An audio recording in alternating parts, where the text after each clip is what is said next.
జనగామ జిల్లాలో విషాద ఘటన చోటు చేసుకుంది. బ్రేకింగ్లో చూస్తున్నాం. పూర్ణిమ కాలనీకి చెందిన విశ్రాంత ఉపాధ్యాయుడు మల్లయ్య ఆత్మహత్యకు పాల్పడ్డారు. సమాచారం అందుకున్న పోలీసులు వెంటనే ఘటనాస్థలికి చేరుకున్నారు. మృతదేహాన్ని స్వాధీనం చేసుకుని దర్యాప్తు ప్రారంభించారు. ఘటనాస్థలిలో పోలీసులు 20 పేజీల సూసైడ్ నోట్ను గుర్తించి స్వాధీనం చేసుకున్నారు. అందులో పేర్కొన్న అంశాల ఆధారంగా విచారణ చేపట్టారు.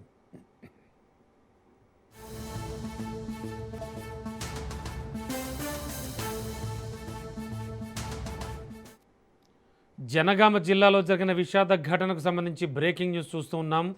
పూర్ణిమ కాలనీకి చెందినటువంటి విశ్రాంత ఉపాధ్యాయులు మల్లయ్య ఆత్మహత్యకు పాల్పడ్డారు. సమాచారం అందుకున్న పోలీసులు వెంటనే ఘటనాస్థలికి చేరుకున్నారు. మృతదేహాన్ని స్వాధీనం చేసుకుని దర్యాప్తు ప్రారంభించారు.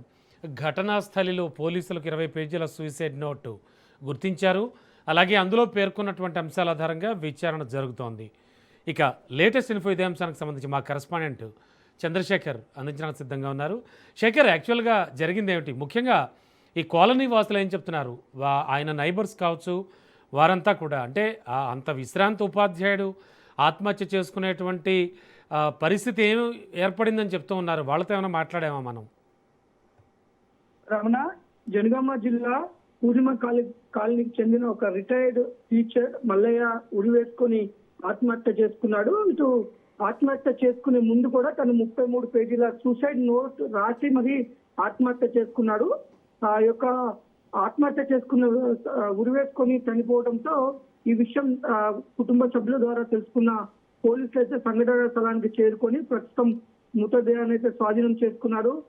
ముఖ్యంగా ఆ మృతదేహాన్ని జనగామ ఏరియా హాస్పిటల్లో పోస్ట్ మార్టం నిమిత్తం తరలించారు. ఆ 33 పేజీల సూసైడ్ నోట్ కూడా పోలీసులు స్వాధీనం చేసుకున్నారు. ఆ సూసైడ్ నోట్ లో ఏమి రాసి ఉంది, దాన్ని ఎందుకు తను సూసైడ్ చేసుకున్నాడు అనే కారణాలతో పూర్తిగా వారు దర్యాప్తు చేస్తున్న పరిస్థితి. ప్రస్తుతానికైతే ఈ యొక్క ఆత్మహత్య పైన కేసు నమోదు చేసి పూర్తిగా దాని తను రాసిన సూసైడ్ నోట్ ప్రకారం దర్యాప్తు చేసిన తర్వాత మనకి అసలు ఆత్మహత్య గల కారణాలు అయితే మనకు తెలిసే అవకాశం ఉంది.